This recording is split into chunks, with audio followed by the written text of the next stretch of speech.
Did you know that in 49 BC, a Roman entrepreneur named Fulvius Lippinus became the world's first millionaire from farming on a plot of land smaller than a tennis court? You have been told that profitable livestock farming requires sprawling ranches, massive tractors, and hundreds of acres of pasture.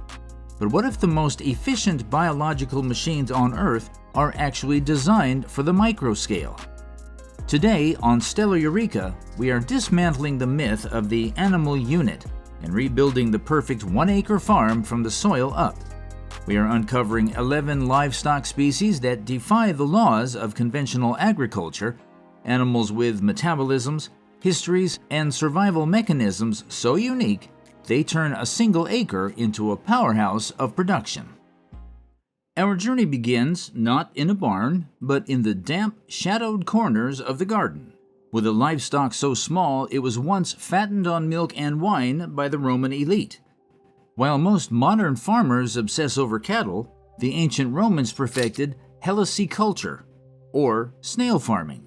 The practice was industrialized by Fulvius Lippinus around 49 BC. He didn't just collect snails, he built cochlearia, specialized snail gardens surrounded by water channels to prevent escape and equipped with early sprinkler systems to maintain humidity. This isn't a garden pest, it is the ultimate high-density livestock. A well-managed snailery of just 20 by 20 feet can produce hundreds of pounds of meat and caviar annually. Yes, snail eggs, or white caviar, are a delicacy that sells for over $100 an ounce. But the real genius is in the feed conversion.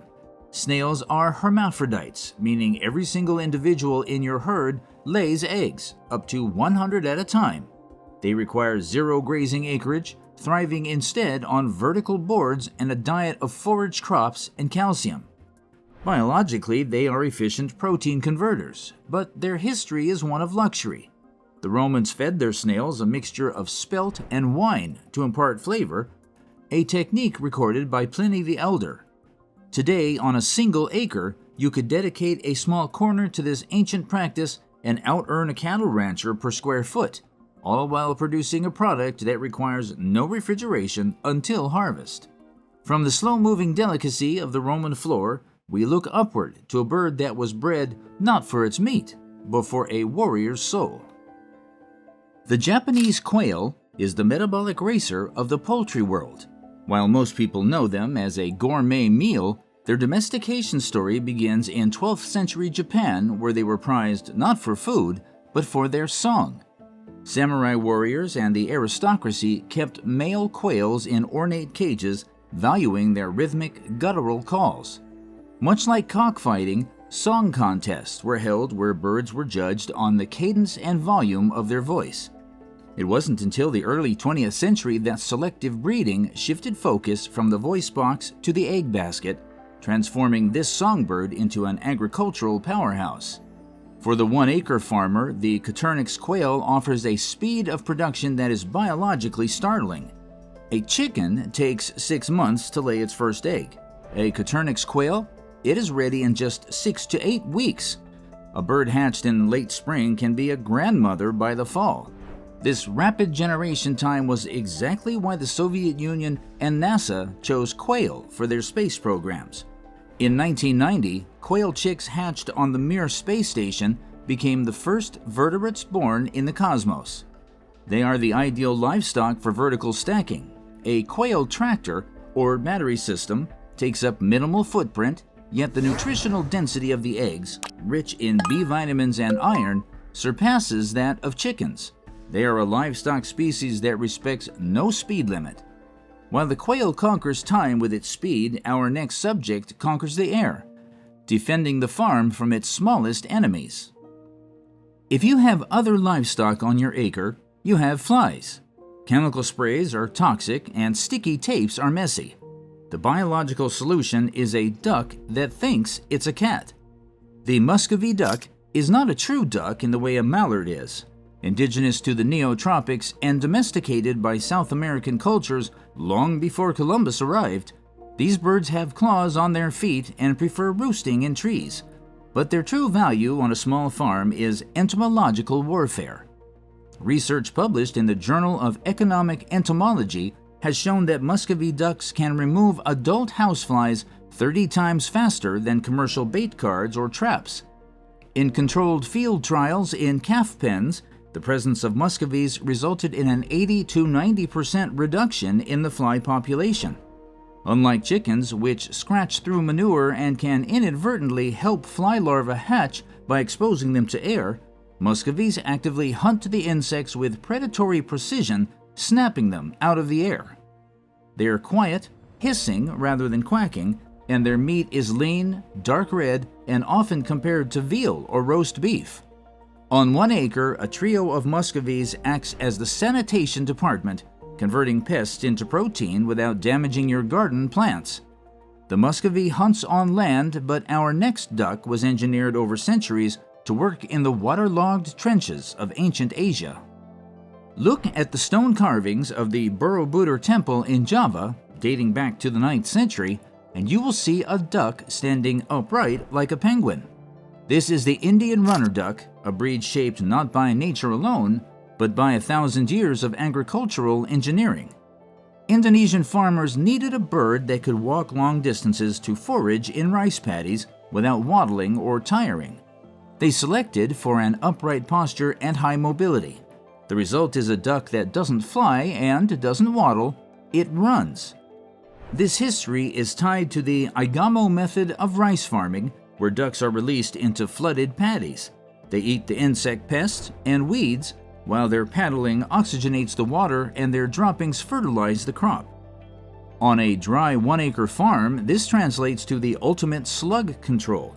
Unlike heavy meat ducks that trample delicate vegetables, the agile runner can navigate garden rows with the grace of a ballerina, picking off snails and slugs without crushing the kale. They are also phenomenal layers, often rivaling the best commercial chickens with yields of up to 300 eggs per year. They are a mobile pesticide unit that pays you in breakfast. But what about weed control? For that, we need a bird that was bred to replace the hoe. Before the chemical revolution of the 1950s introduced herbicides to American agriculture, the weeding of the South was done by the cotton patch goose.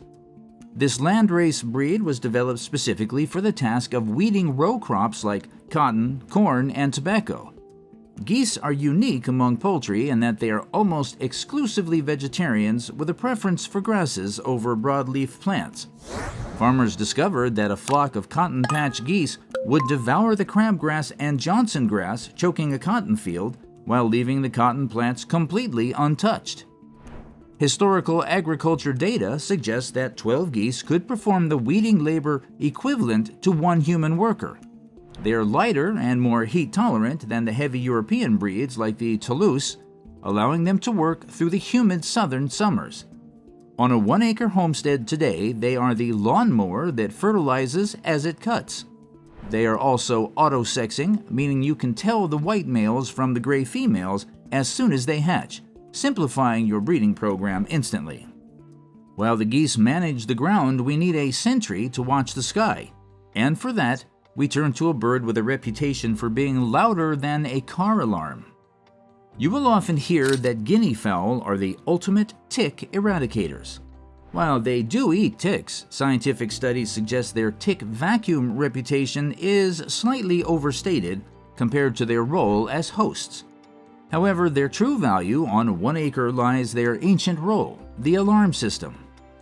The Guinea fowl's behavior parallels the Roman legend of the sacred geese of Juno, which famously alerted the Romans to a stealthy Gallic invasion of the Capitoline Hill in 390 BCE. Guineas are hyper-vigilant. They possess an incredibly harsh, piercing call and will scream at the presence of hawks, foxes, strangers, or even a snake in the grass. On a small farm where a single fox attack can wipe out your entire poultry flock, the Guinea fowl is the first line of defense. They are the eyes of the farm, allowing your other animals to graze in peace. They are semi-wild, roosting high in trees at night, and require almost no feed if allowed to range, surviving entirely on insects and seeds. They are the low-maintenance security guards of the animal kingdom.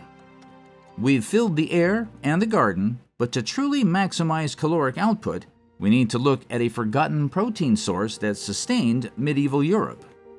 In the feudal systems of medieval Europe, the right to keep a colombier, or dovecote, was a privilege often reserved for the nobility. These massive stone towers housed thousands of pigeons, providing fresh meat in the winter when other livestock had been culled.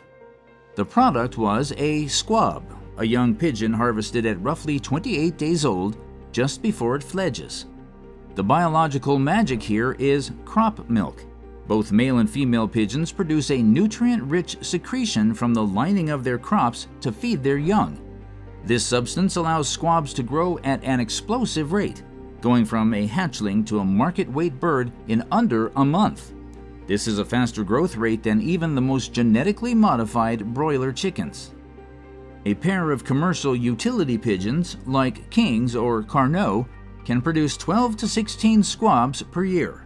They require very little space. A loft in the corner of a shed is sufficient. They can be allowed to free flight, harvesting nutrients from the surrounding landscape and bringing them back to your farm in the form of protein and high nitrogen fertilizer.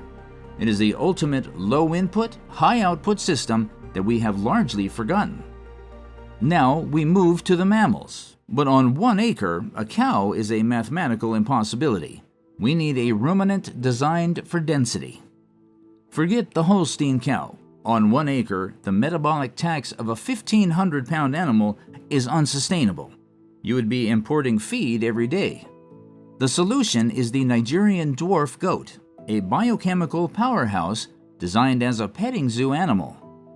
While a Holstein cow's milk averages 3.7% butter fat and a standard goat sits around 3 to 4%, the Nigerian dwarf consistently produces milk with 6 to 10% butter fat. This is the highest of all dairy goat breeds, rivaling the famous Jersey cow. Why does this matter? Because cheese yield is directly proportional to solids content.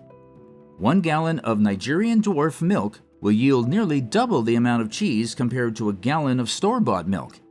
You are producing a high-value, nutrient-dense product without handling massive volumes of liquid. Furthermore, their small stature means you can keep 3 or 4 of them on the same land that would support 1 standard goat. They are browsers, meaning they will clear brush, brambles, and poison ivy, turning your overgrown fence lines into the richest milk imaginable. If dairy isn't your goal, but meat is, you face a different problem: parasites, unless you choose a sheep that fights back. In the humid pastures of the world, the greatest killer of sheep is the barber pole worm. Most modern sheep breeds require constant chemical deworming to survive, but the St. Croix sheep, a heritage breed from the Caribbean, has evolved a different strategy. Scientific research has identified that St. Croix sheep possess a unique immunological capability.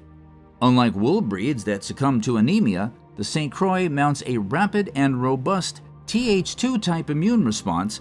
Their bodies actively recognize the parasite larva in the stomach and launch a cellular attack, preventing the worms from establishing. In grazing trials, St. Croix lambs have been shown to harbor 99.9% fewer worms than susceptible breeds like Dorsets. They effectively act as a parasite vacuum on your pasture, ingesting larvae that fail to reproduce, breaking the cycle of infection. They are hair sheep, meaning they shed their winter coat naturally, eliminating the need for shearing. On 1 acre, this resilience allows for a higher stocking density without the catastrophic health failures seen in commercial breeds. But what if you want a sheep that connects you to every dawn of agriculture? The Soay sheep is a living time capsule. They are the survivors of the St. Kilda archipelago, a remote group of islands off the coast of Scotland where they have lived fairly for thousands of years. They resemble the sheep of the Neolithic era more than any modern barnyard animal. Because they evolved in a harsh, unmanaged environment, they are survivors, but they carry a biological warning for the smallholder. Studies of the population of the island of Herta revealed a phenomenon called overcompensatory density dependence. The population doesn't stabilize, it booms until it exceeds the food supply, then crashes. On a 1 acre farm, this means they are incredibly hardy and fertile, but you must manage their numbers strictly.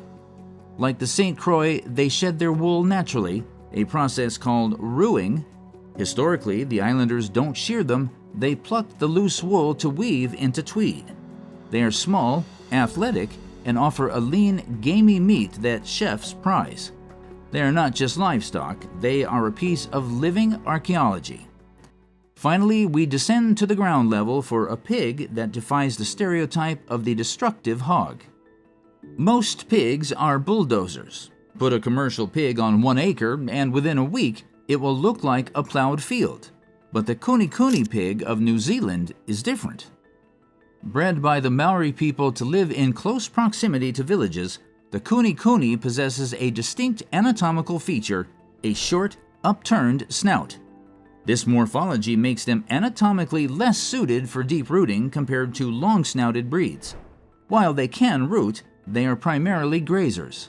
They thrive on grass, fermenting fiber in their hindgut, much like a horse.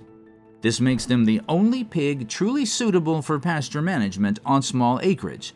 They are docile, friendly, and manageable. A unique genetic trait of the breed is the presence of piri-piri or wattles, two fleshy tassels hanging from their lower jaw. While they serve no known biological function, they are a charming marker of this heritage breed. On 1 acre, a pair of Kunekunes can convert your lawn clippings and fallen orchard fruit into a high-quality lard and pork without turning your land into a mud pit. These animals prove that size is not the metric of success. The best livestock for 1 acre are not miniaturized versions of industrial cattle, they are specialized masters of their own ecological niches. This is Stella Eureka, signing off.